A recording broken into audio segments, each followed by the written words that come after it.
Zombie Apocalypse.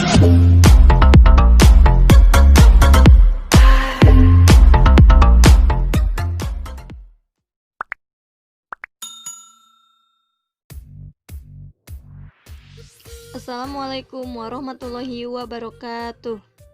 Dina pertemuan katilu, ayeuna hidep diajar kalimah aktif. Aya nu uninga, naon sih nu disebat kalimah aktif?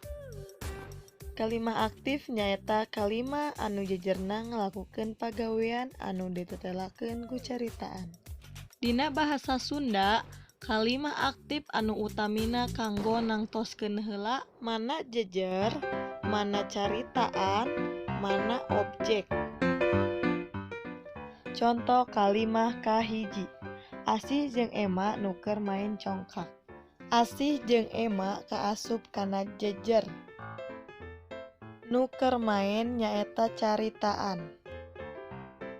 Congkak nyaeta objek.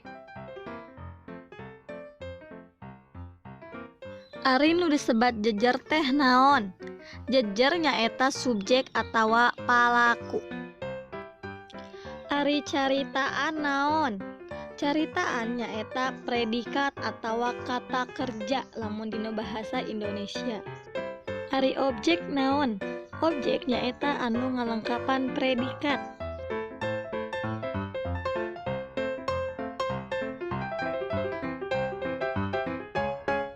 Aya contoh nu kadua nyaeta Maman mawa kaleci warna-warni. Hidep tos ngartos nangtukeun mana jejer, mana caritaan, mana objek. Tah, Maman kaasup kana jejer. Terus mawa kaasup kana caritaan. Kaleci warna-warni kaasup kana objek.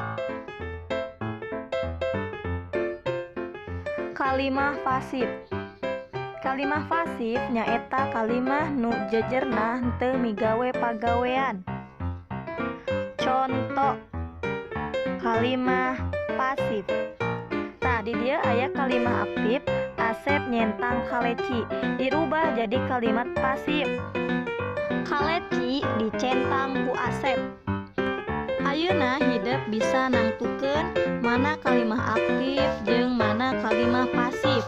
Pek kerjakeun di buku paket halaman 15 nepi 16 di nomor 1 nepi nomor 10.